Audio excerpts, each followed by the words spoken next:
Good evening. I call to order the City of Gerald public hearing and regular called City Council meeting Tuesday, August 5th at 7 p.m. First item on the agenda is a roll call. We have one member absent. All right, we will now have invocation of pledge of allegiance led by Councilwoman Clausen. Heavenly Father, we come before you this evening, giving you thanks for our opportunity to serve the citizens of Gerald. Lord, please continue to walk with us and lead us and guide us in the pathway that you feel best for our staff, our citizens, our businesses, and all of those that invest their time and interest in our city. Just ask for your guidance and your leadership, and may we be mindful of all the comments that we receive, whether negative or positive. Just let us be open ears to people that we represent. Continue to watch over all of us and all the staff and keep us safe in all that we do. And then we pray. Amen. I pledge allegiance to the flag of the United States of America and to the republic for which it stands, one nation, under God, indivisible, with liberty and justice for all.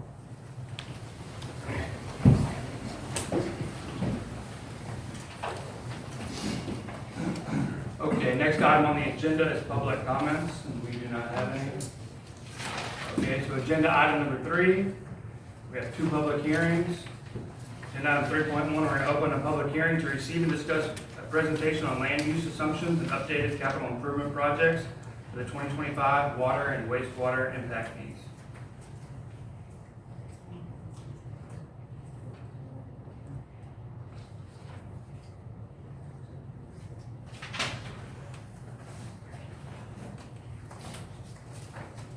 Thank you, Mayor and Council. This evening, we will be discussing the 2025 recommended water and wastewater impact fees.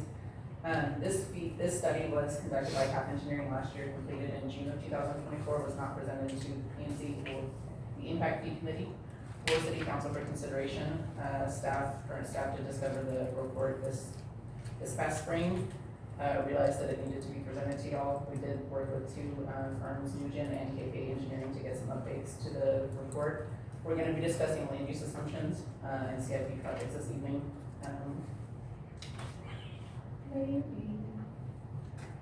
Operator here. So impact fees are to help fund new development within the city. So if you have a new subdivision coming in and they need water, wastewater infrastructure to accommodate that subdivision, typically you look at the CIP projects that are needed to be installed to accommodate that subdivision or that development and determine what the fees are. Typically what happens is you determine what your total CIP funds are, or project CIP fees are for that project. And the developer is typically responsible for half of those fees. So we'll go into a little bit more detail on that, but that's like the broad, very sky-high view of what impact fees are. This is the timeline that we adopted for the impact fees. August 5th tonight is the first public hearing for the City Council to discuss impact fees. August 12th next week will be the Impact Fee Committee will make recommendations to the City Council, and August 19th will be the date to consider adoption of the new impact fees to be effective September 1st of this year. Wendy, okay, come on, Trey. This is Mr. Trey Sutton with KP Engineering. He's one of the engineering consultants. Do you want me to? It doesn't matter. I can click if you like. Which way do I want to click, this way? Okay. I'm not very good at technology, so. So my name is Trey Sutton with KP Engineers. We've been working with the City of Gerald now for about a year now. We are currently doing an update to your water and wastewater master plan. So as through this process, the current master plans were being utilized, and there's been a few amendments to the CIP plan based on information that we've determined and identified as far as priority projects as we've gone through. So that's what's going to be incorporated with the impact fee study that Nugent is performing. We'll present to y'all in a little bit. So this is the land use plan. If you squint hard enough, you can probably see a few things on the map in general, but this is the planning area that City of Gerald has for the water based off the 2022 master plan. It's slightly changed some, but for this presentation, this is what that y'all adopted and we'll move forward with. This is the wastewater master plan. As you can see, it covers up a lot more area. A lot of the reasons why y'all's wastewater service area or master plan study area is where it is because you're bounded by a bunch of CCN for water. Wastewater, there's not as much wastewater in this area, so y'all have a little bit of ability to expand some. And so this is the area, again, that goes a lot farther west currently as what your service, as what you currently serve. This is the anticipated population growth and water system growth as part of the 2022 master plan. Y'all are slightly outpacing that growth currently. And so with the new master plan, we'll have that updated, but again, this is the information that was adopted, so we're moving forward with that currently. And then the same with the wastewater master plan. It's probably a little bit more accurate as far as the growth projections. It's hammering around that 11 to 12.5, 13% range currently, which y'all are growing in here right now. And as part of the 2022 master plan, there was a 10-year CIP identified for water that half had done. And this is the information that they had regarding what the 10-year master plan, CIP plan was. The pink area are projects that have already been completed. Those cannot be utilized as part of the impact fee. So we've identified those as already been completed. The yellow ones have not been completed yet and have a current schedule on them. And then if you look down there at the green, there's the additional ones that we've identified through the current master plan process, mainly associated with the second source of water. We all know this corridor up and down through here, all the entities along this route are going to need some more water with the growth that's coming, and this is one of the projects that's been identified and is currently under evaluation for needs for future water supplies in the 2030 range timeframe. So for the wastewater, again, half of the CIP did an impact report on this for the 10-year CIP, and then also MRB also helped with that. And these are the identified current projects that were identified as part of the 10-year CIP for wastewater. Again, we removed the pink areas that are completed, and the yellow ones are what's currently being identified as what's needed over the next 10 years in that 2026 to 2036 range, somewhere in there. And again, these are projected improvements at some point. Some become priorities, may move closer, some may move farther down the line, but in general, that's the 10-year plan. So currently, your water impact fee is $2,000 in LUE. And if you have a question about LUEs, we can go back and look at that. But basically, it's like a single-family residential. It's a living equivalent unit. And $3,300 for the wastewater. There was a report that was done by HAP that we're currently updating that NewGen is doing, and they will present that at the next council meeting, correct? With the new recommended impact fees. And of course, cost of business is going up, they're going to go up. That's just y'all have experienced that with bidding projects recently. It's not cheap to put in water and wastewater infrastructure anymore. So this is just a comparison in general of where y'all are in relation to the neighborhood, the entities that are surrounding y'all. Cedar Park is about $3,200 each for their water and wastewater. Round Rock is almost $5,000 for water, $3,000 for wastewater. Gerald Schwartner, which is the Water Supply Corporation that's to your east and north and a little bit south. They are $8,750. Leander is $8,723. So if you look at the totals on the side, they range anywhere where y'all are at $5,300 all the way down to almost $30,000, which is an area of fluvials, and that's water and wastewater when you combine those. I believe Georgetown is currently updating theirs right now. Theirs are going to go up significantly as well. So this is just kind of where y'all at in reality in relation to everybody in the area. And so that's when, you can see the need is to update these to really capture what the costs and the true costs are. So current customers aren't bearing the burden to expand new construction. So again, the next, and please feel free to answer any questions now. NewGen is currently updating the maximum allowable impact fees. Those will be presented. We're presenting the current CIP plan that has to be adopted.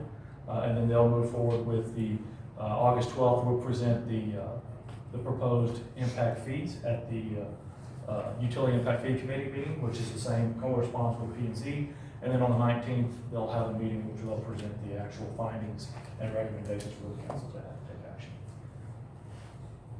And when Black's, that means she's telling me I'm done. So, is there any, it's a quick straight to the point. I'm here to answer any questions y'all may have. And if you have any, then I'll let you know. If not, I'll take my seat in the back and smile. Thank y'all very much. Thank you.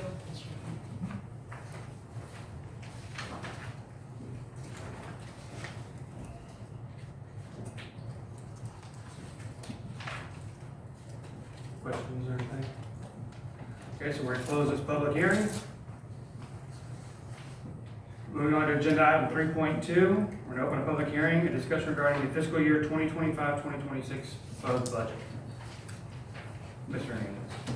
Also, Mayor, with you, there's a blue binder where I'm presenting to you the former file proposed budget for the fiscal year 2026. We're planning to have a workshop on August the 12th after the Impact Fee Committee, where we're gonna address all the questions and any minor changes you need to see the new fit on the budget. And also we're planning to get this adopted by September 9th council meeting. All the staff is asking is from here to the 12th, please send me all your questions so I can address them in a timely manner. And hopefully on the 12th, all your questions have been answered and we can move on to the adoption on September 9th. Any significant changes that you can outline? Changes. Students or? Okay, changes per se, like I said, we're gonna collect 12% more in revenue. We're proposing to maintain the same tax rate, not increasing it. And there's gonna be a 12% increase more than we collected for the fiscal year 2025. Also, I'm taking in consideration filling all the vacancies that we have currently in the staff. Also, fully staff the police department and some investment in infrastructure and safety for the community.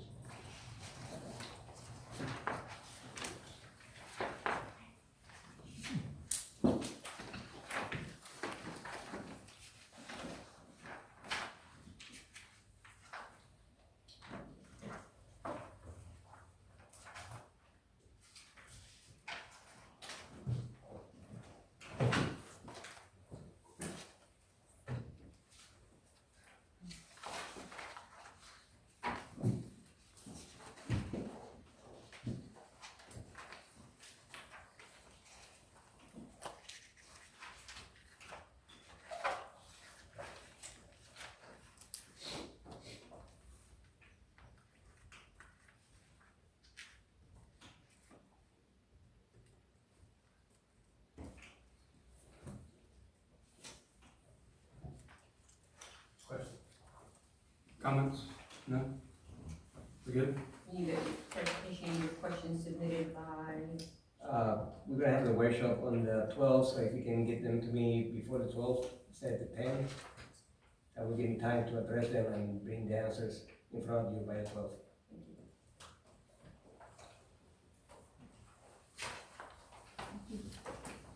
Okay, we're gonna close this public hearing. Moving on to agenda item number 4, consent agenda items. I believe we do have one. I'd like to remove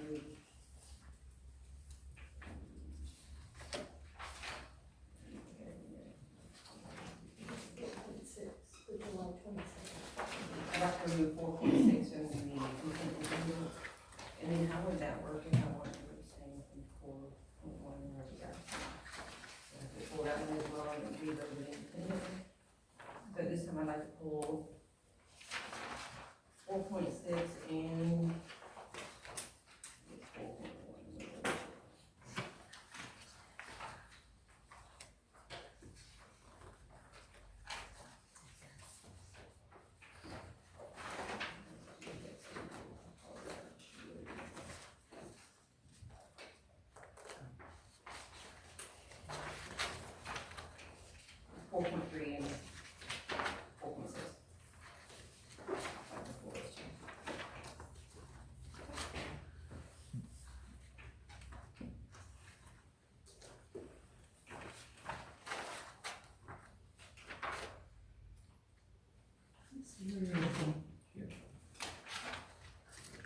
for the minutes that was sent under the consent agenda.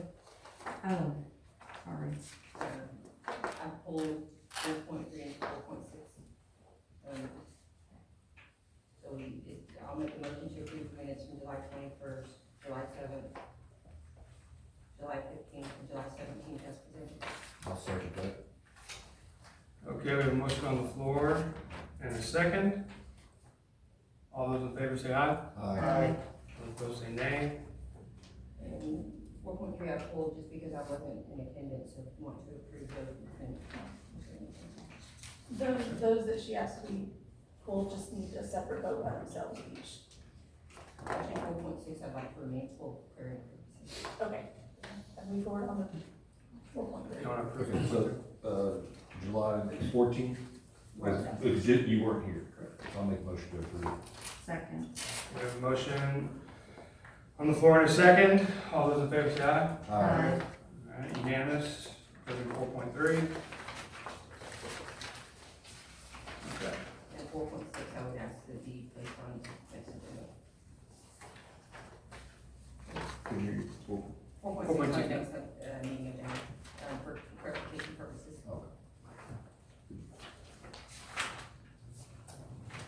Okay, agenda item 5, regular agenda items. Agenda item 5.1, consideration of possible action regarding the financial report for the period ending June 30th, 2025. Ms. Peace? The financial report reflects all the income and expenditures incurred from October 1 through June 30th. And the budget is on track, still looks very healthy. The only one that looks a little off is the capital projects. But we have reserves in there until, there's some CDs that need to mature until that time I can transfer some of it.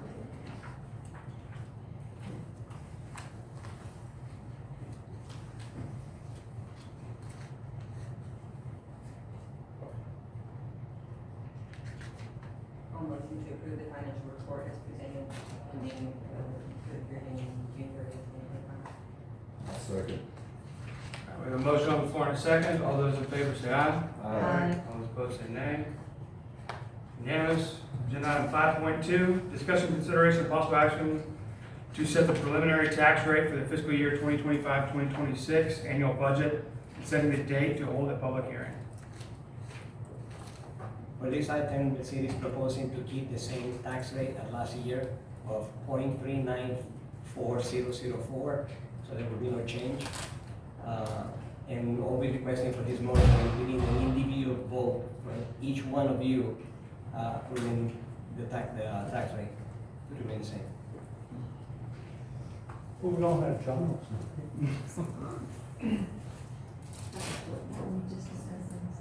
The 5.2. So we're not changing, we're not proposing to any change in the tax, we're proposing to remain the same tax rate of last year of 0.394004. And for this, I need an individual vote on each of the council members approving to remain the tax. Need a record of that? Yes, she's going to put in the rules individually. So you're wanting us to approve the tax rate before we work up on the budget? We're not changing, I mean, we're proposing the same tax rate on the budget, we're not changing any tax rate. Right, The property but tax. we don't know, So this is just the proposed tax rate? Proposed This is tax the rate. Then we're gonna hold a public absolute hearing. tax. okay, so we're not locking in this tax rate. Correct. No, it just means it can't exceed whatever Correct. we voted. It cannot exceed.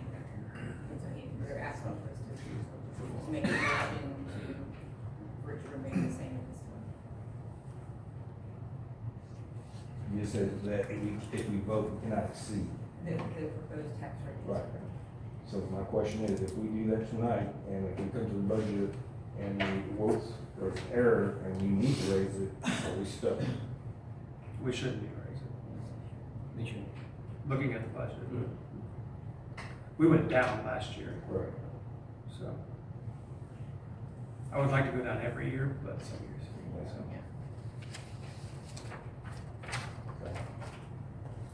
And there's confidence that there's not gonna be any problems. I'm confident there will be no problem as long as we're projecting 12% more revenues. And that's just for new properties? Yes, we need property from that, yes.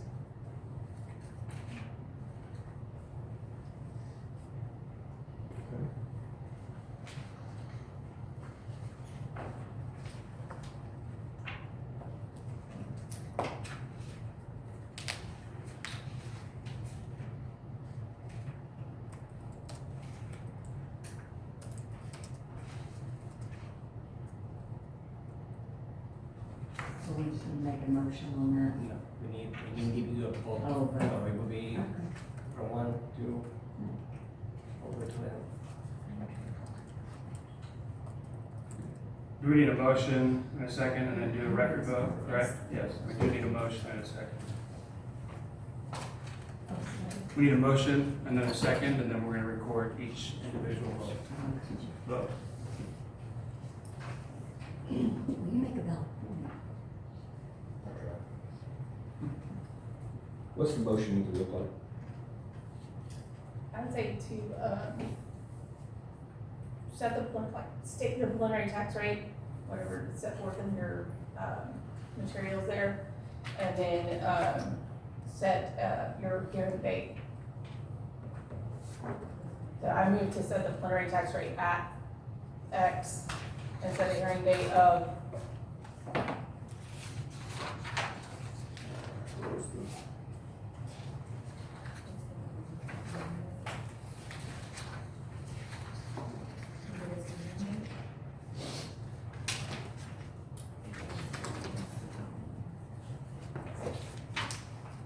So it's 23940, 2394004. 2394004.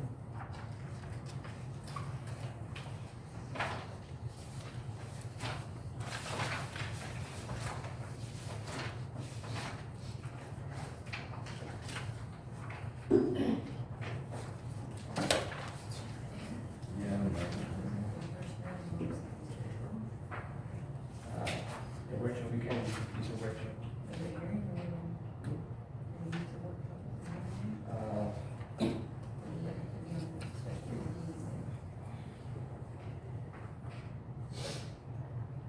We'll have to check in the council.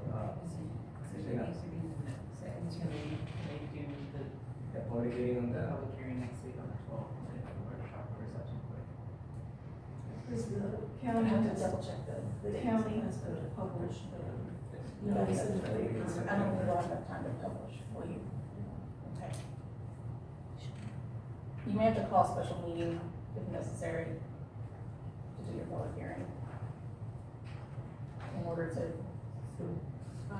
We were gonna have the second public hearing is September 9th, So the first one will be, this today. so And then, so today is the public hearing, the 12th is a workshop. this isn't set for everything.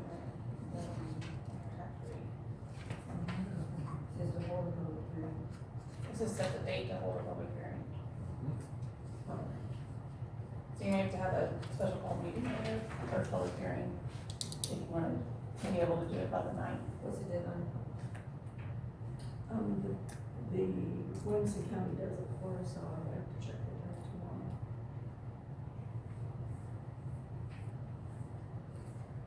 What would you recommend?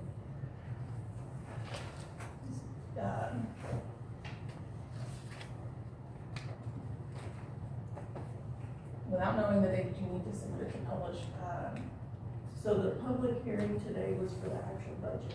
right, but not your tax rate. Right. And so the public hearing for the tax rate is gonna be on September 9th. 9th, okay.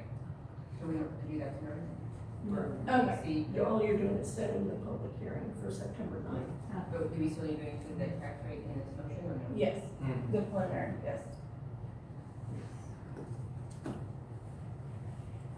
Okay, well, I'll get started. I'll make a motion to set the tax rate, preliminary tax rate at .394004, and to set the, date for the public hearing on September 9th. Second. So how many public hearings required? Just Just one. Thank you. And I'll need to do one vote. All right, we have a motion on the floor. This is gonna be a record vote. So we're gonna start with Council Place Yes. 1. Aye. Aye. Council Place 2, aye. Aye. Aye. Okay, unanimous? All right, agenda item 5.3, consideration of possible action with respect to resolution number 2025-0805-03, directing the publication of notice of intention to issue City of Gerald, Texas combination tax and surplus revenue certificates of obligation series 2025 and other matters related thereto. Mayor, Council, after consulting with the city's financial advisor and one attorney, we would like to table this item and we move to the next, November, meeting. September. November. The reason is if we post that now, it can trigger a payment on this fiscal year and the funds might be drawn after January 1st.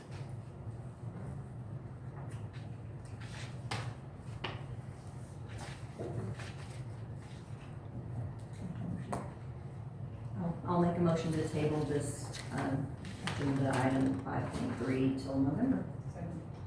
All right, we have a motion on the floor and a second. All those in favor say aye. Aye. Those opposed say nay.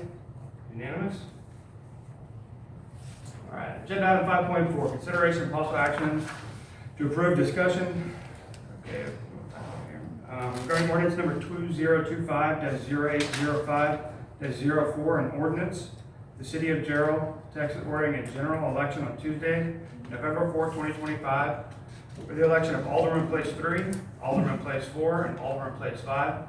For said city, providing for the participation by city in agreement with Williams County elections, administrator and other participants, entities allowing Williams County to handle such elections, providing for the conduct of the election, resolving for other matters incident and related to such election, and providing for an effective date. Just, we have to order the election required legally. And that's what this ordinance is for. We just need to approve the ordinance. Motion to approve? Second. All right, we have a motion on the floor and a second to approve ordinance number 2025-0805-04. No further discussion. All those in favor say aye. Aye. All those opposed say nay. Unanimous. Agenda item 5.5, consideration and possible action regarding ordinance. If you just read it from discussion on, I'm sorry, I don't know what happened there. Yeah. I apologize. Copy paste there, probably. You got that.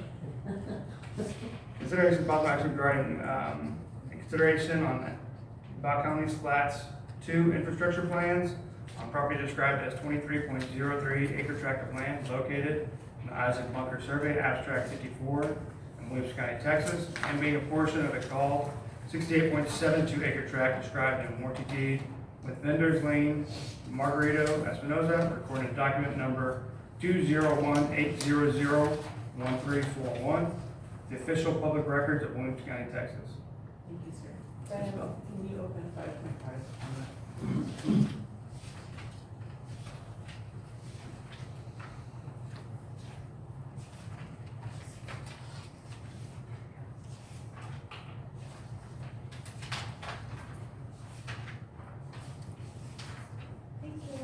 Okay, so this is for Bob County's Flats Phase 2 infrastructure plans.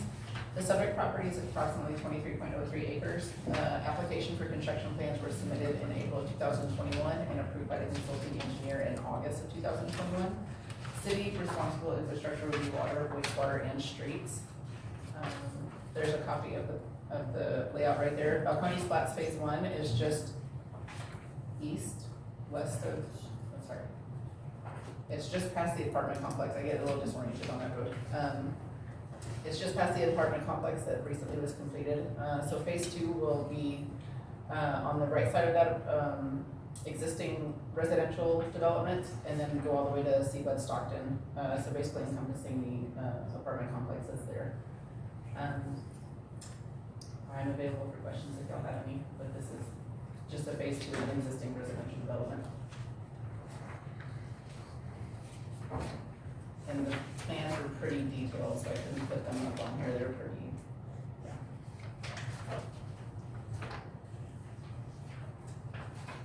It will have an HOA which will handle the village drainage on site, just like phase 1.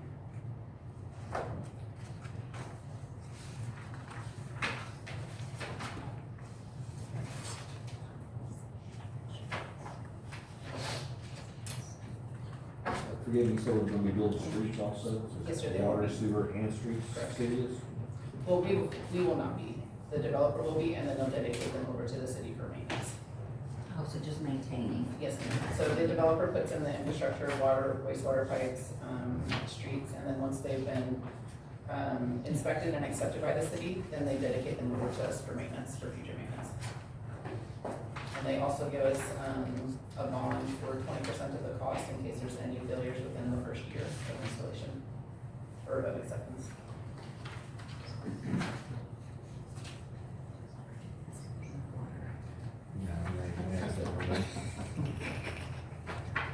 What you usually ask. It's really serious.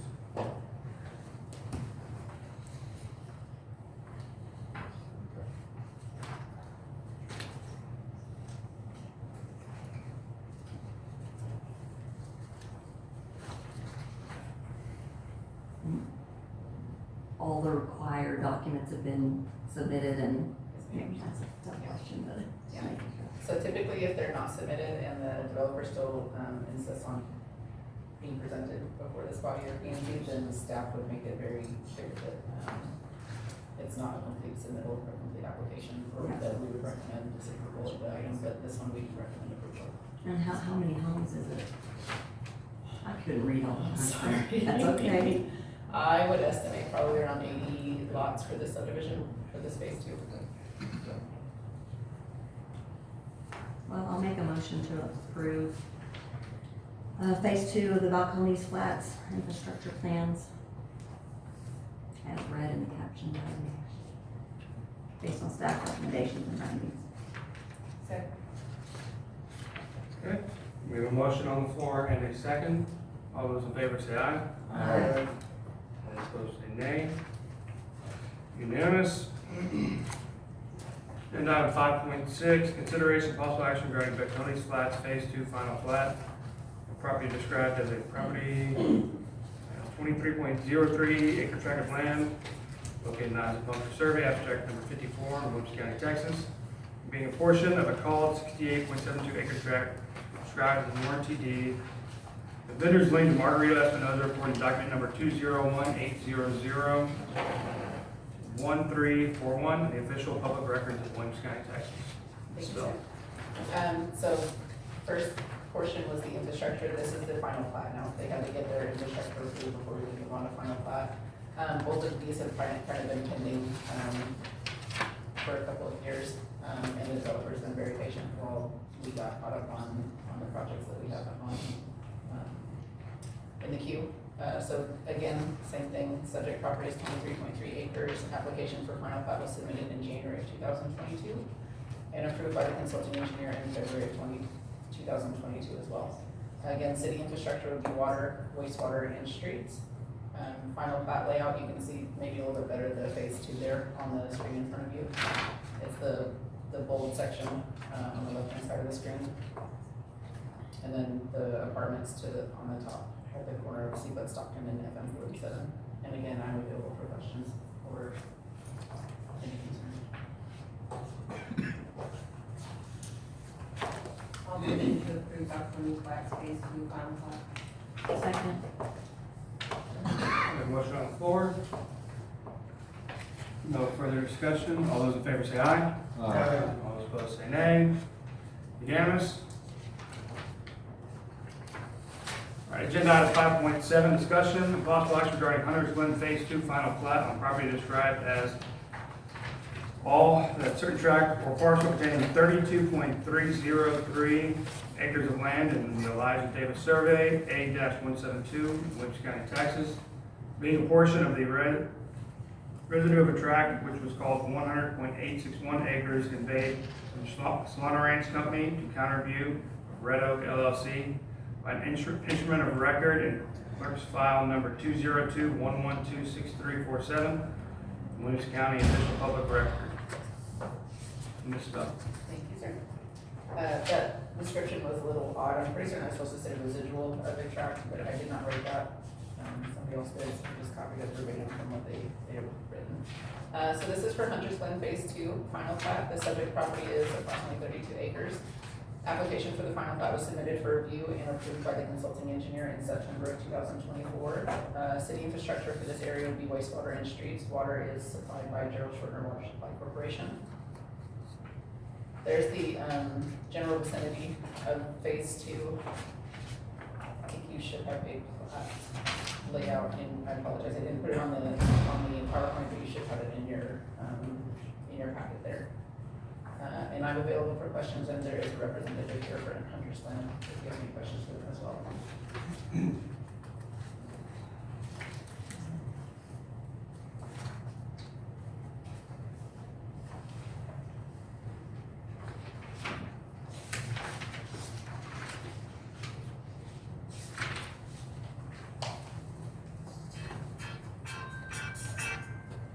Good song.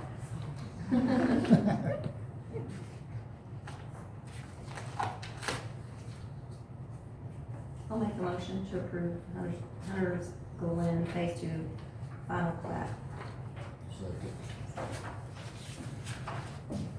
All right, we have a motion on the floor and a second.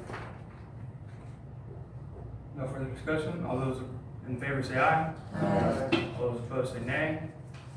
Unanimous. Agenda item 5.8, discussion, consideration of possible action regarding ordinance number 2025-0805-01, amending the planning and zoning commission bylaws. Ms. Bell. Thank you, sir. The Planning and Zoning Commission was created via ordinance in October of 2011. Since that time, there have been no updates to the bylaws by which the commission operates. So we did workshop the bylaws in June, made recommendations for changes. Planning and Zoning Commission did consider the amendments at their last meeting on July 29th, and now it's in front of this body for final decision. Highlights for the amendments would be to amend the residence location requirements. The residence location requirements currently are within city limits and within the ETJ. When we were discussing it at the workshop, we considered maybe opening that up to the 76537 area code. That is a massive area. Upon reviewing that, I would not make that recommendation, so we tailored it back down to living within city limits, living within the ETJ, or living within 2 miles of the ETJ. There are a lot of residents in this area who are very involved in this community, but maybe not necessarily within the ETJ area. And this would allow them to participate in the governing of this area.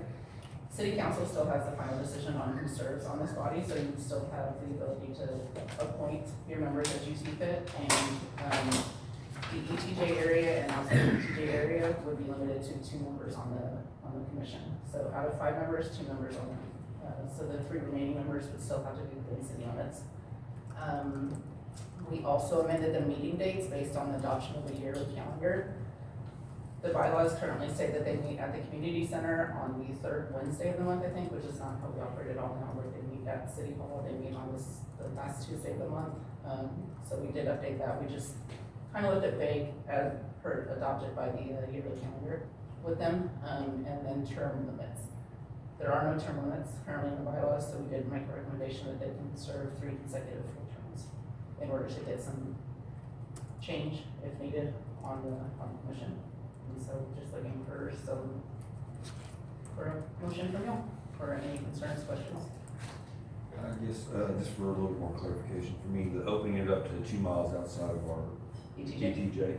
Well, a little bit more detail on why do it, because that opens it up to, I mean, people that may be wanting to influence planning and zoning for property developments of their own, so, you know, people that may not be have a vested interest here, but didn't see it. So what was the reason? To get some more options for members on the commission. I wasn't here when applications were submitted last year, but I can tell you that when there was an opening for the impact fee committee prior to me being employed here last year, I would not have been eligible. I'm not within the ETJ, and it just gives you some opportunity to get some people in there who might have a little bit more knowledge, maybe a little bit more best fit for those positions. It just gives you more opportunity. It doesn't mean that you have to utilize those positions. You can still appoint your members within the city limits. It was really just to give some more options, and we can still amend that. Like if you guys don't want to see it that way, then that's still up for discussion. We can table this if you want to. It's not on a deadline.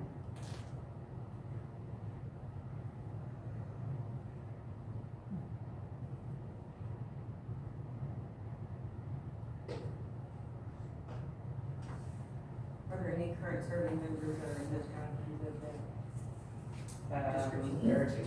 Two that are currently serving? Yes, ma'am.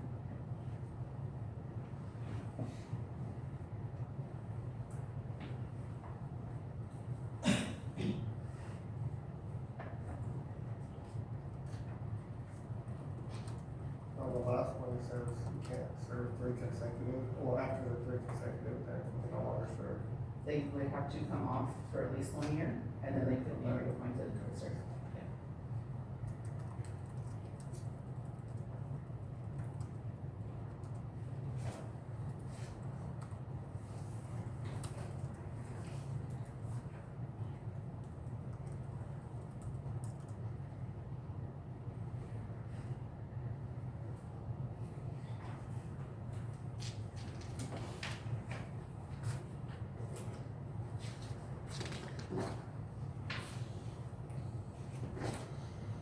Any other questions, comments?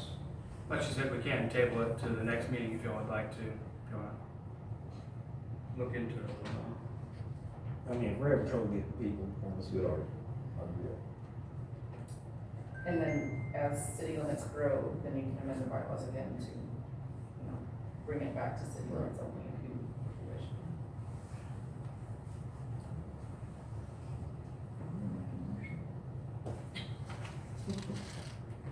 You're good.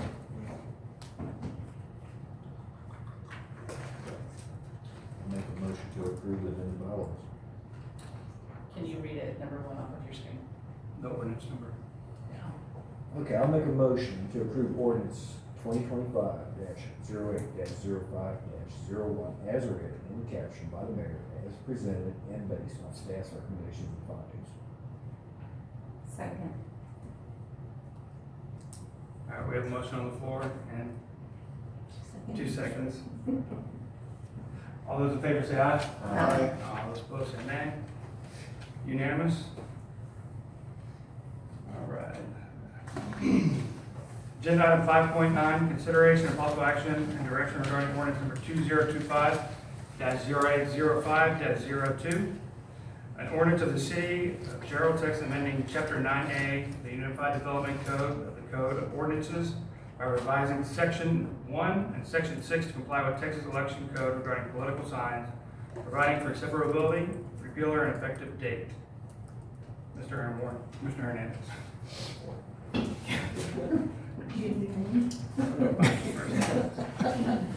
Council, this is to amend our current ordinance to make a better definition of what a political sign is, prohibiting the placement on our right of way, and also give the time limit of maximum 3 days after the election by any party or campaign to remove the signs. This came about last year. It became a bigger hassle for the staff on the street to remove and pick up signs that were supposed to be removed after the election. This will give clear direction and will be an enforceable ordinance. And how are we going to, enforce this? We will use PD at this point. No. But in the budget, one of the positions we are considering in the new budget is a code enforcement officer. No.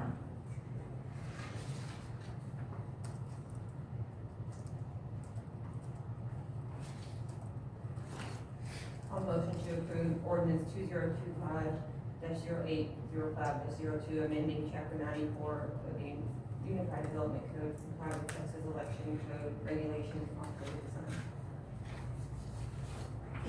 Second. All right, we have a motion on the floor in a second.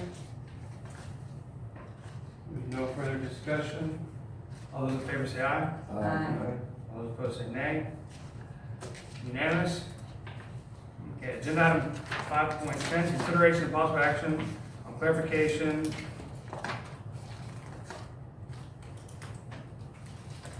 me 1 second here. Possible action, regarding the agreement with Gerald ISD regarding permit, plan, or review and inspection fees. Mr. Hernandez.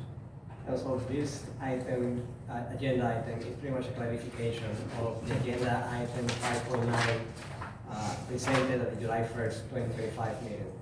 At the July 1st, 2025 council meeting, agenda item 5.9 titled consideration of policy regarding permit, plan review, and inspection fee for general ISD was tabled after concerns were raised regarding its intent and the status of the ISD compliance with the city development standards. This letter is intended to clarify the purpose of the language used in the original item, correct any public misunderstanding about the ISD compliance, announce the formal agreement reached between the city and the ISD, and close out the need to bring back the item 5.9 for discussion. The clarification of intent, the city general wished to clear state that all ISD facilities are in full compliance with required inspection, certificate of occupancy standards, and applicable building code. No corrective actions are pending or needed.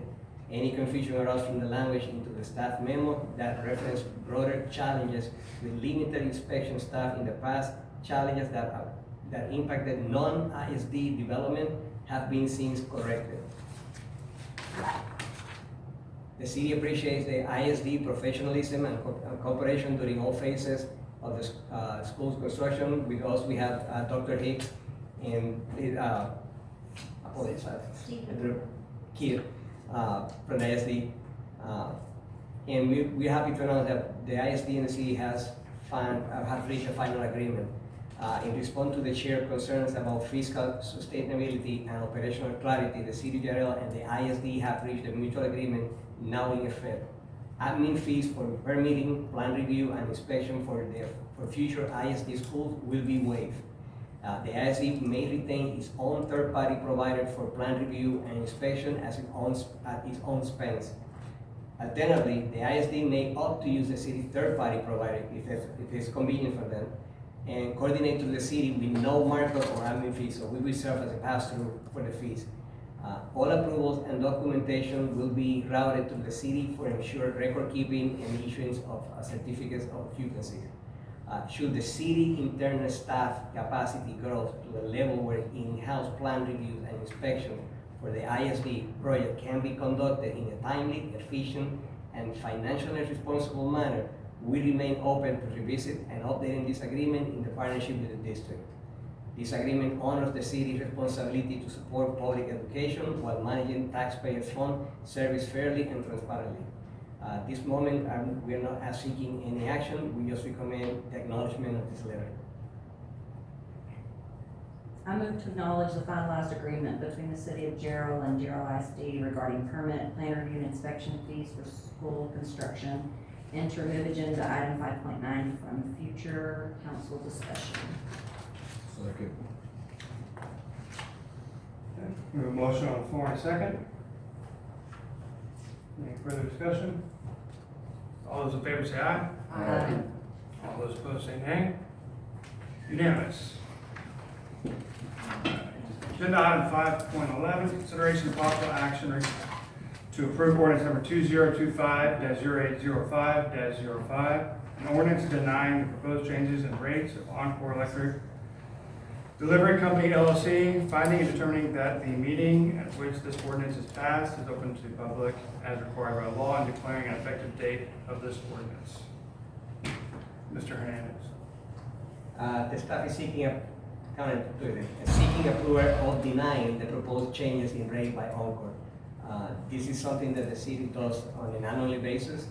We prefer the rate to be set by PUC, and this agreement is, we adopt this agreement on a yearly basis.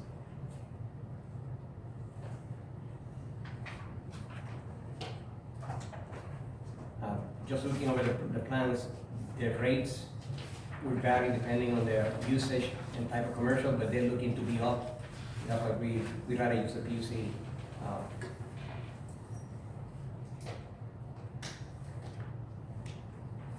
Motion to approve ordinance number 2025-0805-05 as presented. Second. We have a motion on the floor and a second. No further discussion. All those in favor say aye. Aye. All those opposed say nay. Unanimous. Agenda item 5.12, discussion and possible action regarding direction to the interim city manager regarding the city's interest and exercising its first right of a refusal to purchase the leased police department building, including negotiating inspection contingencies and price adjustments based on building conditions. Mr. Hernandez. The agenda item is in regards of the current police department building. We have a current lease that will expire November 30th, 2027, and we have the first right of refusal. We have an asking price of $900,000 for the building. Where the building might not be ideal for long-term public safety operations and ownership by the PD, it would be good for the city to retain it as a transition building for future use. That's including the expansion and development service and limiting this building to the admin and the council. The location is prime. It will retain all the services within one area. And the strategy will be having a professional inspection and cost-benefit analysis will be still needed to determine whether the building conditions align with the proposed sale price. Retain ownership in a central location could benefit multiple departments, and the staff is seeking council direction on whether to proceed with the initiated negotiation for the building purchase and so under what terms and negotiation parameters. This includes whether the city should proceed with third-party inspections and use of findings to adjust the purchase price, whether the cap or structure any repair-related deduction as part of the negotiation, whether a professional appraisal should be requested or required before any formal offer is accepted.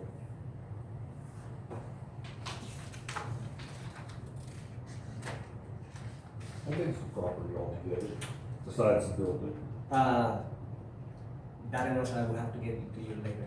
The land size, That with me right now. the land size, Yeah. give me a second. Oh, you have it. So tonight, we're just authorizing, you to start negotiating. Correct, correct, and Because one, our lease isn't up for 2 years, or no, until November 27. 27. Correct, so I can start the negotiations. If we reach an agreement, then I will have to come back to you and present it. It's not, I'm not the final word, is just to get the conversation started with the landowner.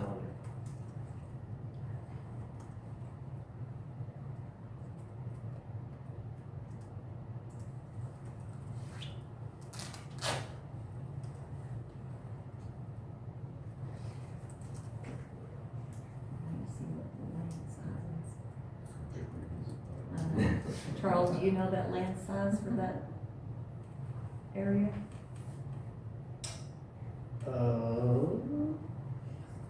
right offhand, hold on a second.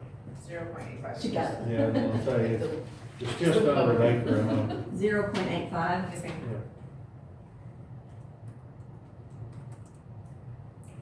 You know, if that includes the green area behind it, I think we're storing stuff back there. Yeah, It's part of that purchase price. yeah, the fenced-in yard is part of it, and then all the stuff between it and 487, the ditch is part of that property Okay. as well. Okay.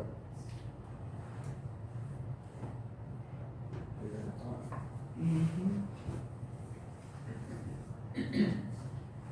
How big is the building? 2,500 square feet? No, 1,900 square feet. 1,900.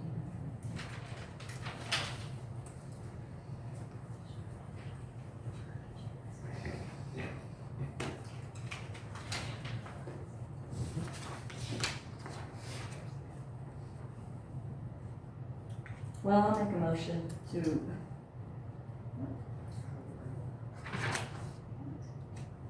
Oh, yeah, okay. I move to authorize the interim city manager begin the negotiations for the potential purchase of the police department building at 191 Town Center Boulevard, including securing a third-party inspection, appraisal, and bringing back a proposed purchase contract for council review. Second. We have a motion on the floor in a second. No further discussion. All those in favor say aye. Aye. All those opposed say nay. Unanimous? All right, agenda item 6, we have a workshop, informational items, 6.1. We have a presentation on a potential development on property located near the intersection of FM 487 and County Road 305. Thank you, sir. Thank you. So I'm just gonna do the introductions. I do have Casey and Rachel here. They're developers that have been working with the city of Gerald for probably about 2 to 3 years now, and just seeking some future guidance on what type of uses city council may want to see in this area. They are along, sorry, it should, is it coming up? like that.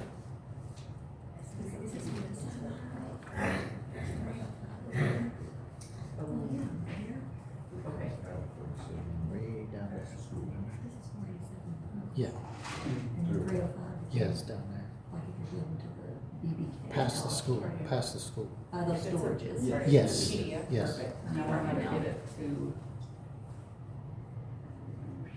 So what's the first one? it should just be like pulling it out of PowerPoint and then sending it. Sorry. I'll have to go to PowerPoint, I didn't even.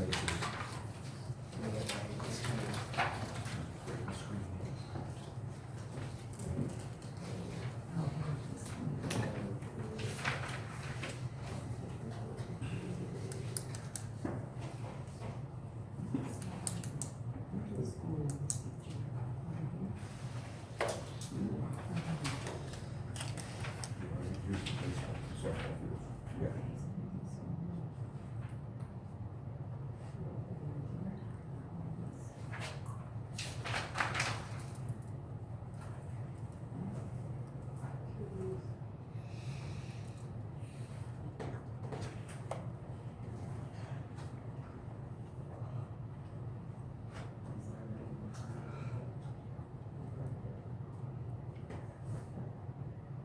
This is for.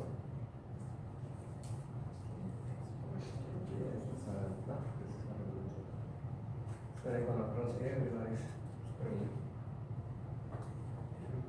And then,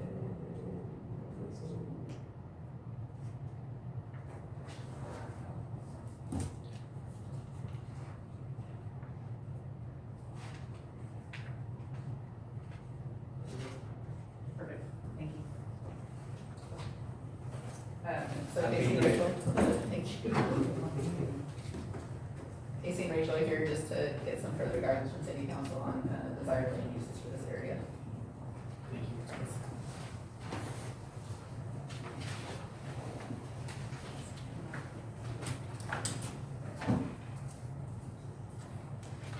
Good evening, council. We've been working on this project for a while. I put this package together, I think, last July, when you guys kind of went into a moratorium on new development. And so through that process of new staff and learning some things that we had been promised that weren't really true, we're kind of starting a little bit over from ground zero. We've been working with Jorge and Vaughn on kind of figuring out how to best approach this. And so previously we had been told that you guys hadn't seen this project and were in support of the uses. I don't think that that was true. So we're coming back and kind of just going over our thoughts on the subdivision, what we're seeing in the area, feedback that we've received, reaching out to different brokers and different groups in the area on uses that we want to bring, and then get your feedback on if you guys are supportive of these uses before we bring it in for annexation and zoning. So we are located right outside y'all's city limits and the CCN area. It eclipses a little bit of the property. It is near the school, but we're a little bit further down 47, basically where 305 and 487 intersect. This is y'all's current land use map, just to give you a sense of what is zoned in the area and then what we are proposing at this time. Originally, we had talked with the previous staff on doing SF3 with conversations that we had with home builders and the different product that they are trying to bring to the market to be flexible. We felt like that was the most wide range without having to do a PUD and really specialize and define uses. We have heard that SF3 may not be as supportive, so we've kind of come in and the combination of SF2 or SF3. Our intent was not to do really tiny, squeeze every lot in, I think to similar product that you guys have seen in Gerald and do not like. The goal was to do more of a cottage style or alley loaded in sections of it.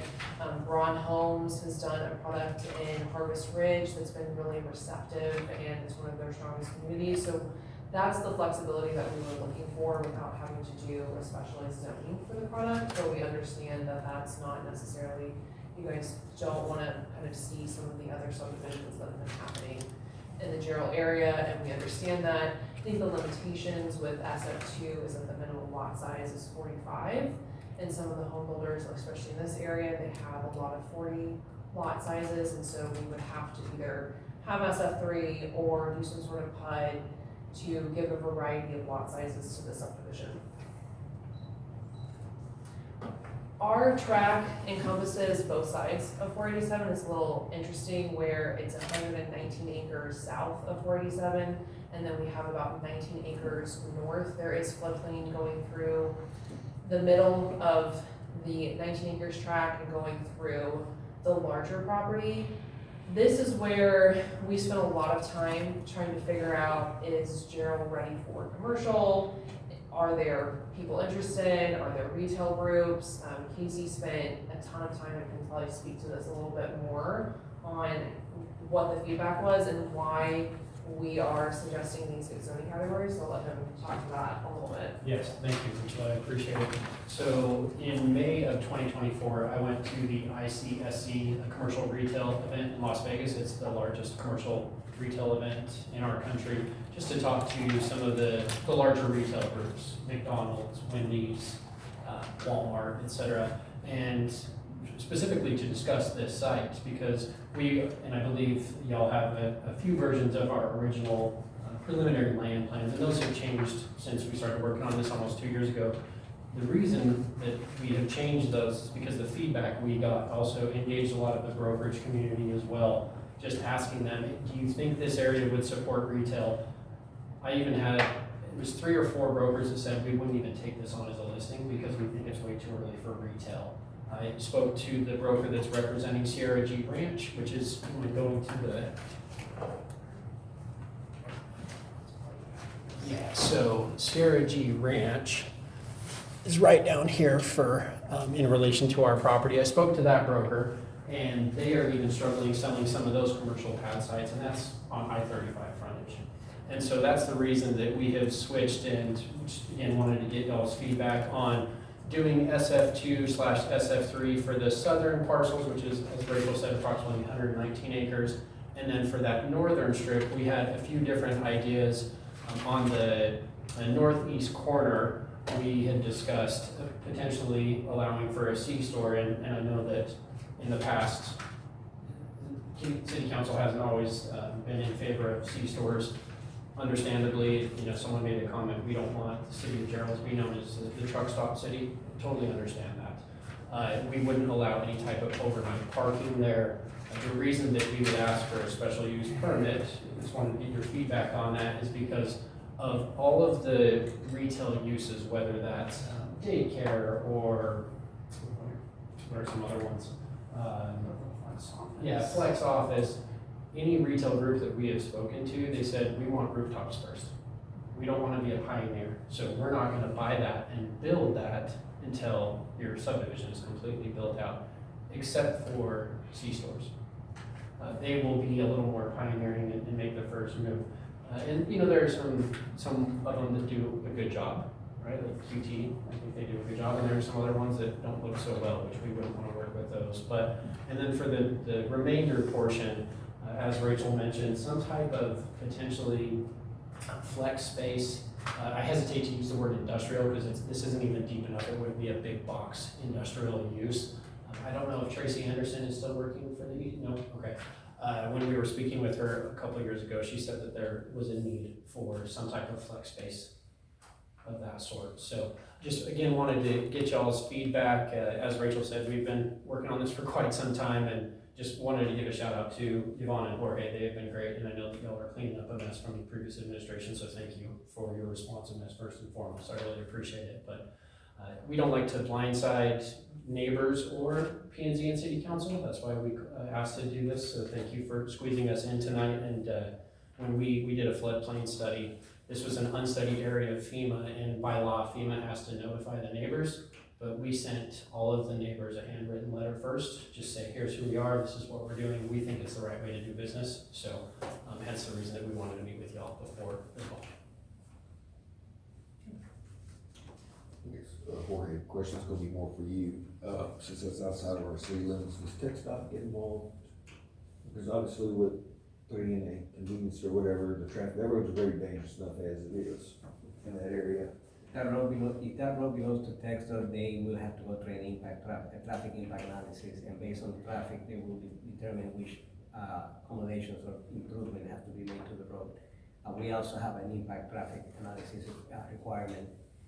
It's either with the city, either they go to a traffic impact analysis, or we have a sit down and we tell them what the city will require as improvement for that roadway. It's too narrow. Just the amount of, the rock haulers going through there right now. It's tearing it up. It's, start turning forward, just going back to work, so.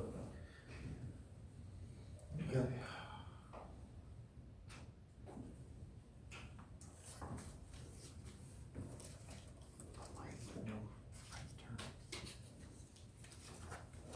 And you are correct, we do have to find a balance with, other industries and gas stations and truck stops. I mean, I think we have a QT going in already on this side of town. By SAS, that's right, Yeah. SAS policy. So, And eventually, I think especially the northern parcel, for sure, some type of flex or retail, absolutely.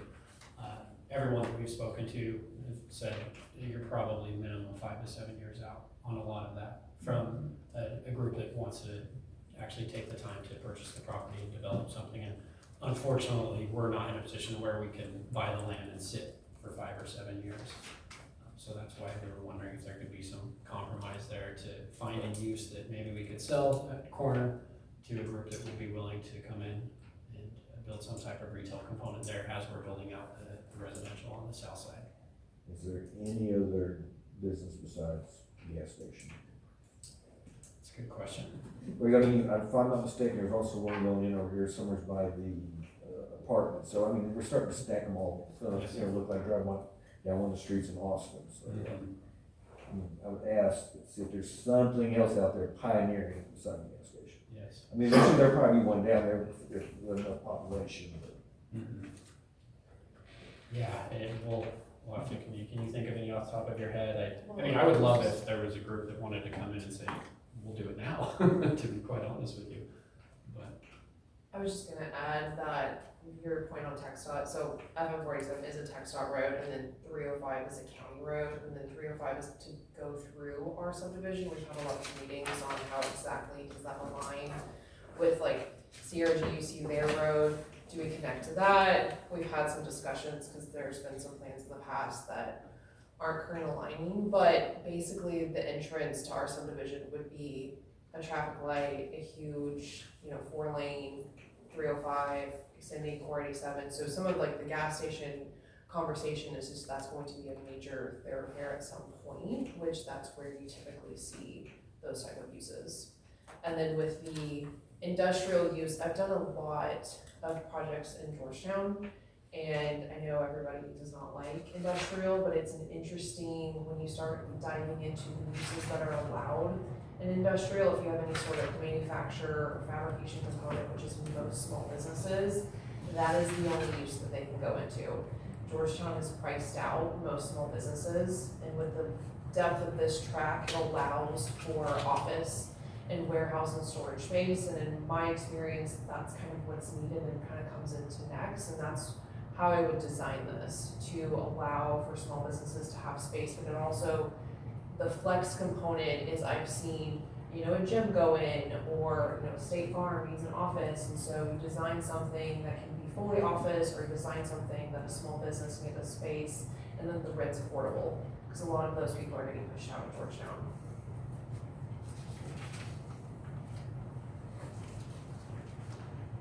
Walkability is good. A big complaint now.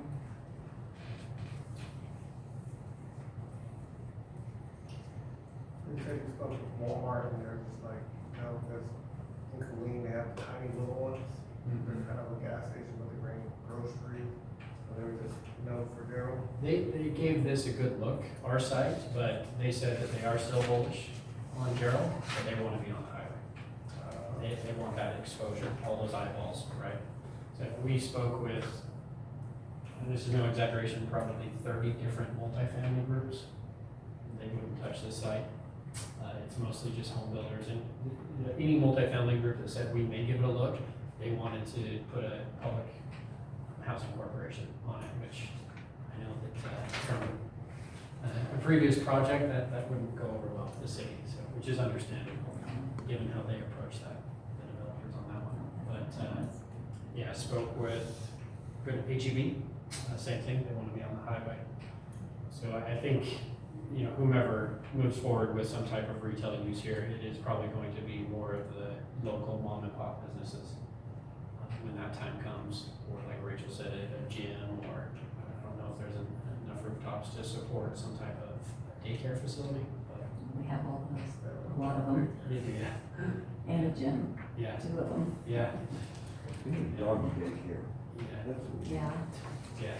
And that's the challenge, you know, rooftops, you get commercial, not the other way around, unfortunately, but, yeah, I mean, we think over time, it definitely has potential, it's just trying to find that balance of, you know, how can you still make it an economically viable project, but still ensuring that it is, you know, intended for its highest and best use, as Rachel said, that County Road 305, the county's considering that a major arterial, which will be 120 feet of right of way, I think it's gonna be 3 lanes on each side, 2 lanes on each side at full build out, which will be significant traffic.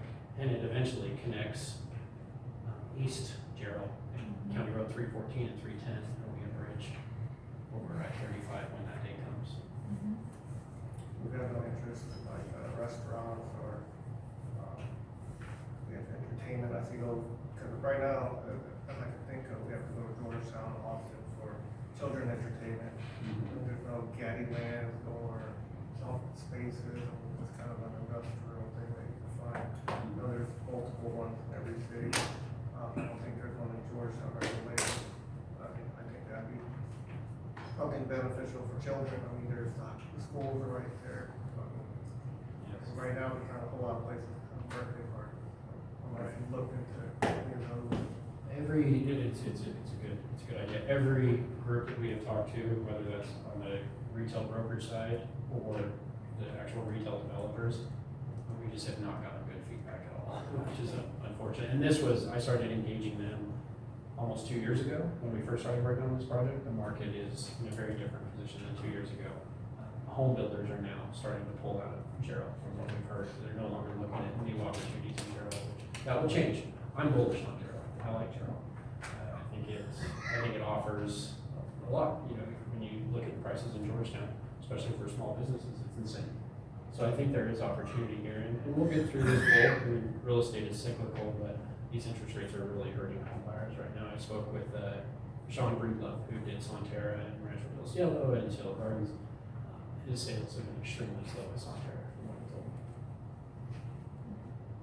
Are you looking to offset this property, sell it to someone to kind of take it off your hands instead of develop it yourself? We're considering different options here. So we're not builders, so we don't go vertical, we partner with builders. So we entitle and then either sell it fully entitled to a builder, or we'll develop the lots ourselves and then sell to a builder. We'll go vertical one day, but right now we don't go vertical. Just being martial arts school, just talking to parents, like I said, the fact that we don't have anything for children and we're like overflowing with daycare, there's definitely children here. No one's captured that market, which I believe before we were in talks, Foley was Gaddy Man was interested in coming in here. So I was would hope for you to try to see if you can find anything like that. I don't think we need much pushback from council. You find something for the children, and it's, everything's outside, big parks, but everything's outside and it's 100 degrees outside. So me personally, I think it'd be beneficial to the community for something for the children as far as indoor go-kart track, Well, the light and the industrial zoning would allow for shells, that if those type of uses are ready to come in, that's kind of why I did that zoning Why they category, because it industrial, yeah. leaves it really open for a variety of uses, and it also lets that like strip center grow with Gerald and change as like new, like you guys get further and more developed out, and see that area become more retail focused, but that was the intent, is to leave it as flexible as possible. Like, we're always looking at a market is changing, so when we're talking about zoning categories for residential and lot sizes, we're trying to make sure that this project isn't just gonna sit for 10 years, where we go in and we get all these plans approved, and then we have a half-built project, and you guys never see the parks, and you never see the detention areas, and, you know, all the green space. Like, we wanna make sure that we are creating something that can ebb and flow with the market to a certain extent. So that's when I was going with the lighter gray zoning, it was just so that we could bring in a variety of uses if we had them. We have a lot of not great feedback on those types of uses, but I know there may be somebody that wants to come in and we want to provide them that space. I guess, you know, I believe you touched on that, there really wasn't that much interest out here for another 570. Is it because of the location so far away from the major park? I mean, is that what it is? You know, what, a mile and a half down the road or whatever. Is that the reason, or is it, why? A lot of it's rooftops.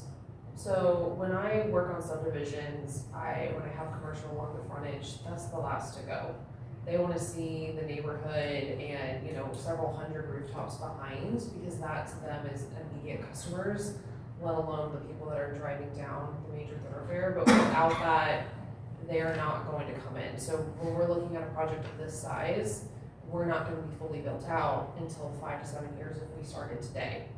And that's when they would come in and be like, okay, you guys have several hundred rooftops, we're ready to put in this, you know, I don't know, coffee shop or dentist office, because those are our customers, they're right there, and then we'll get the people.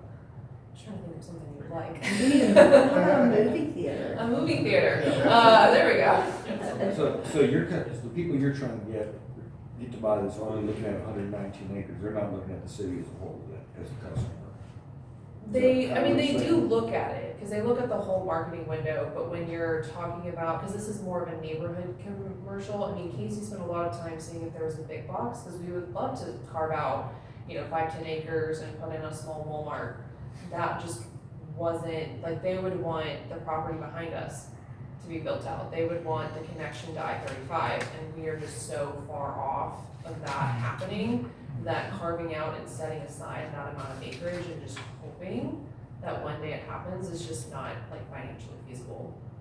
But to answer your question, retailers will, and by no means am I a commercial expert, that's why I've been engaging everyone else, all the experts that tell us what they think, but they look at what's called the RTA, the retail trade area. So they will factor in, you know, rooftop 2 mile, 5 mile, 10 mile radius, right? And every retailer has their specific retail trade area that they say, all right, we need average household income of 120,000 a year, no more than 5 miles out, et cetera.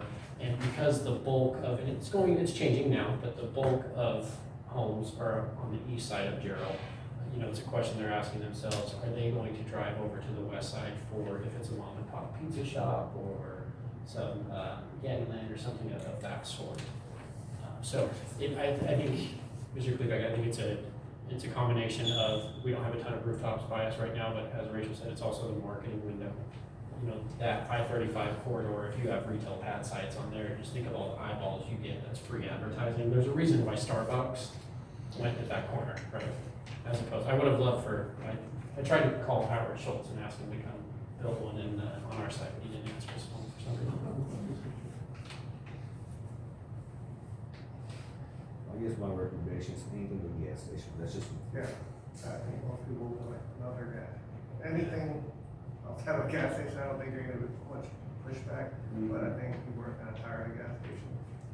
And that's just consensus, and probably, you understand what y'all are trying to do. So if you find any solution besides the gas station, I think that's support for consideration as opposed to another gas station. I think one of the concerns, from what we're learning though, was that they sell alcohol and they bring, you know, the wrong type of environment around there too, so.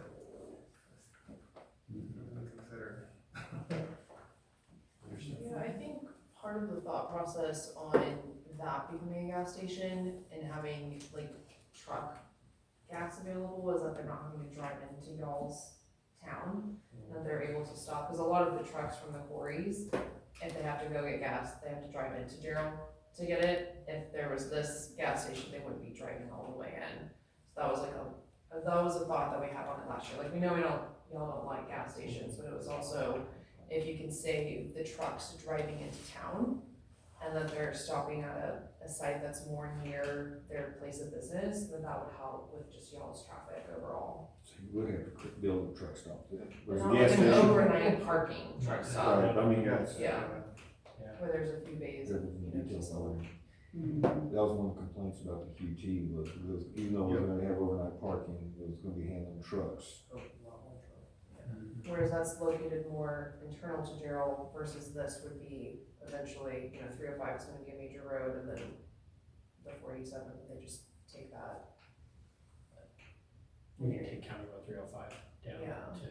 to, if they're coming from the west, Yeah, and if that was, some type of refueling station, then yes, once County Road 305 is built out, they wouldn't have to go into town, yeah. if coming from the west, yeah.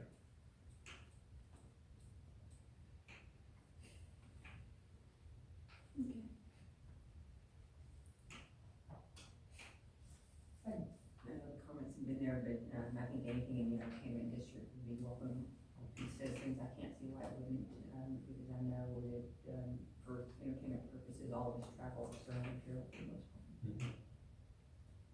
Yeah, we'll continue to engage those groups, absolutely, and if if they've reached out to you personally, if they don't mind you sharing their information, we're happy to talk to anyone and everyone. Just thus far, the feedback that we have gotten is, you're gonna be sitting on that land for a long, long time.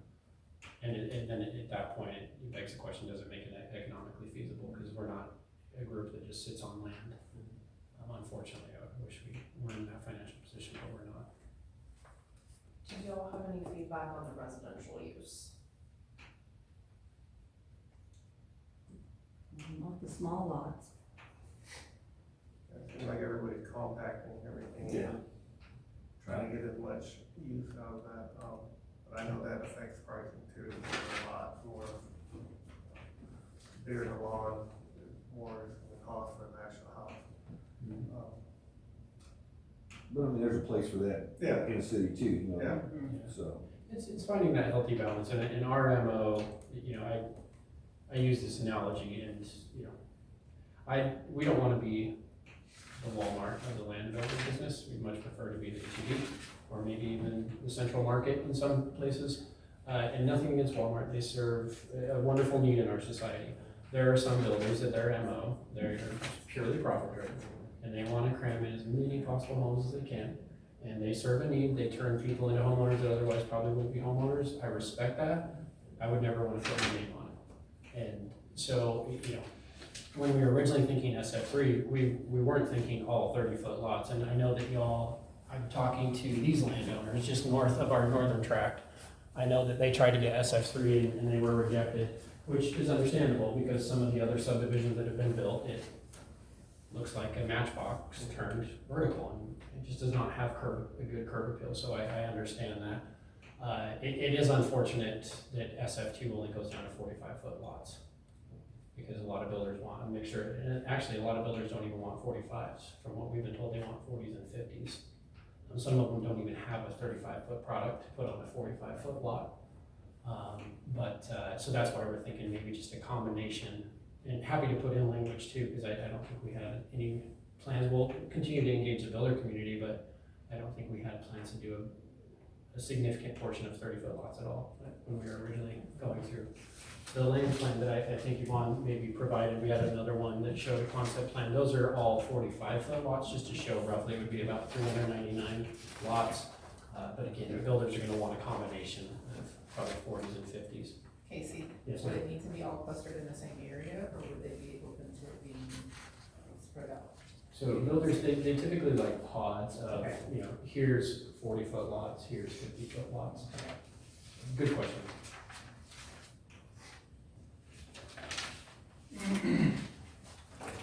I do like the green space and the park space, so thank you for that. Yeah. Yeah, that's important to us. I'm a big believer in free-range children, if you will. I think that a child should be able to walk to a green space and not have to cross a super busy road, and so we try to incorporate that in as well.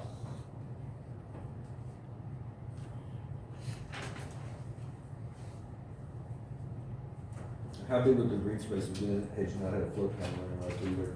Would it have been just like the little park areas right there? So, yeah, I went to that slide.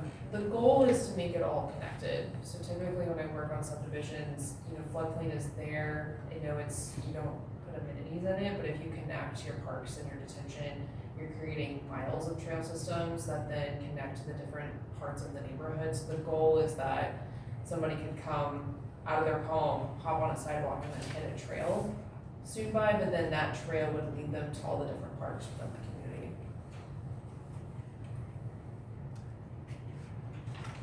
So we have, I think, a little over 30 acres, all connected, besides the piece in the back for them to utilize.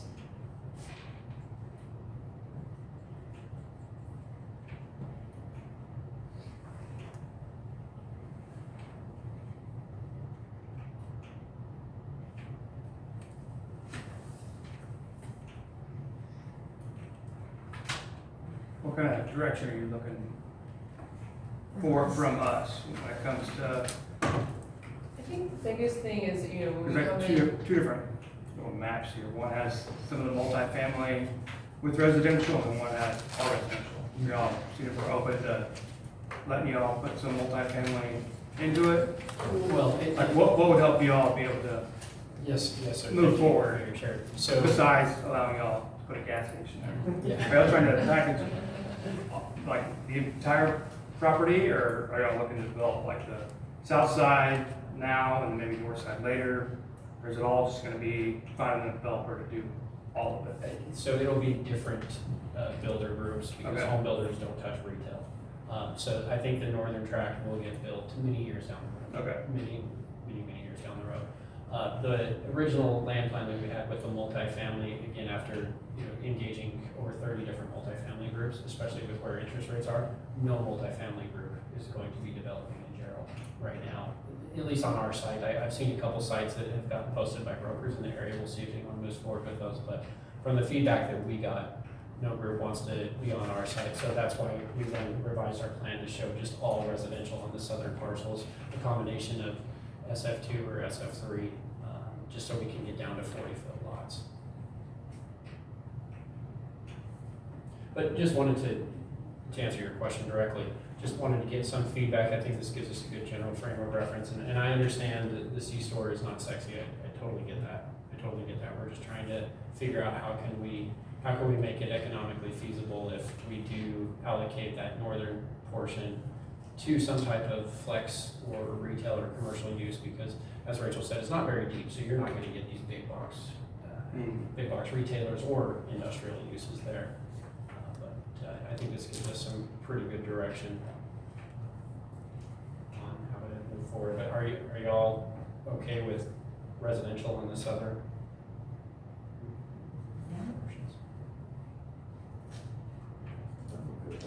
Okay with that. Any questions, Rachel? Well, and then I would just go like a mixture of either SF2 or SF3, or we do a PUD that takes out the 30-foot lots that you guys do not want to see, but gives us a little bit more flexibility. So I think that's kind of where we're leaning. Do we straight zone in sections the southern track, or do we do a PUD over the entire southern track and just kind of gives flexibility and some variety of lot sizes for the home builders? Because they view 40s and 50s as a different product, and so it helps for one, their sales velocity, but then also gives a variety of options to the community. Is that something that we should get, or is that, should it go through planning and zoning Yes. for that type of direction? They will go to the planning and zoning, they just gauging your sense of what you would like to see, so they can present before planning and zoning, and then they can proceed with the recommendations. Rachel, will you expand on what that is also?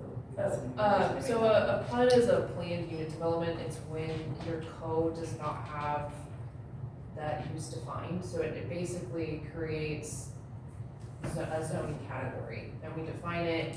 We typically spell out how much like playgrounds we're doing and parkland, so it helps give you guys a better picture of the project in general, but then it gives us a little bit more flexibility on a zoning category. So in a lot of cities, their minimum lot size is 50. Well, I would want to do a mixture, so I come in with a PUD. I define a lot more uses so that you guys have a really clear picture of what we're trying to do and what we're asking for. But then in that, I'm able to kind of have a little bit more flexibility on my lot size. So essentially, if your code doesn't have something that I want, I create it with a PUD. That sounds ideal Okay. to me. I love it. It's what you want. It's what you want. Yeah, again, we're not trying to replicate, some of the other subdivisions on the west side. And that helps define it, because we can have more of a dialogue on making sure that there's language in there that you guys are feel comfortable that we aren't trying to replicate some of the undesirable neighborhoods that you guys have seen come into Gerald. And that's like the benefit of a PUD, is that it's a lot more defined than your zoning category that you guys have in your code.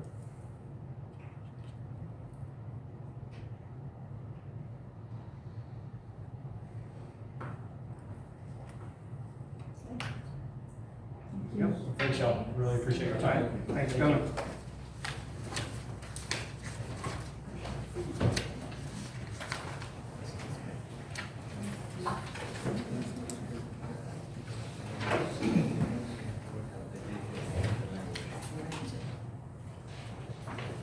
Okay, agenda item number 7, we're going to adjourn an executive session for the Texas Government Code Section 551.071 to seek the advice of its attorney regarding pending or contemplated litigation or a settlement offer on a matter in which the duty of the attorney to the governmental body under the Texas disciplinary rules of professional conduct of the State Bar of Texas clearly conflicts with Texas Government Code Chapter 551 to wit, A, EEOC charge number 451-2024 at 02957, complaint of Danielle Singh. B, executive session pursuant to Texas Government Code Section 551.074 to deliberate the appointment, employment, evaluation, reassignment, duties, discipline, or dismissal of a public officer or employee to wit, the city manager. And C, executive session pursuant to Texas Government Code Section 551.074 to deliberate the appointment, employment, evaluation, reassignment, duties, discipline, or dismissal of a public officer or employee to wit, Gerald Economic Development Corporation, vacant position. Our City Council is now adjourned at 8:33 p.m. Gerald City Council is now back in session. Agenda item 7, we're going to open a session to consider, discuss, deliberate, and take action on any item discussed in executive session. A, EEOC charge number 451-2024-02957, complaint of Danielle Singh. I move to authorize the mayor to present and execute a final written agreement to Ms. Singh's attorneys for the settlement amount of $500,000 for the comprehensive release of all claims. Second. Okay, we have a motion on the floor and a second. No further discussion. All those in favor say aye. Aye. All those abstain. Okay, we have one abstention. Passed 4-1. All right, moving on to B, executive session, closed meeting pursuant to Texas Government Code 551.074 to deliberate the appointment, employment, evaluation, reassignment, duties, discipline, or dismissal of a public officer or employee to wit, city manager. I'd like to make a motion to authorize mayor to extend an offer of employment to Jorge Hernandez for city manager. Second. We have a motion on the floor and a second. No further discussion. All those in favor say aye. Aye. All those opposed say nay. Unanimous. And C, executive session, closed meeting pursuant to Texas Government Code Section 551.074 to deliberate the appointment, employment, evaluation, reassignment, duties or discipline, or dismissal of a public officer or employee to wit, Gerald Economic Development Corporation, vacant position. On this one, we have no action. So with that, we have no further business. Carroll City Council is now adjourned at 9:39 PM.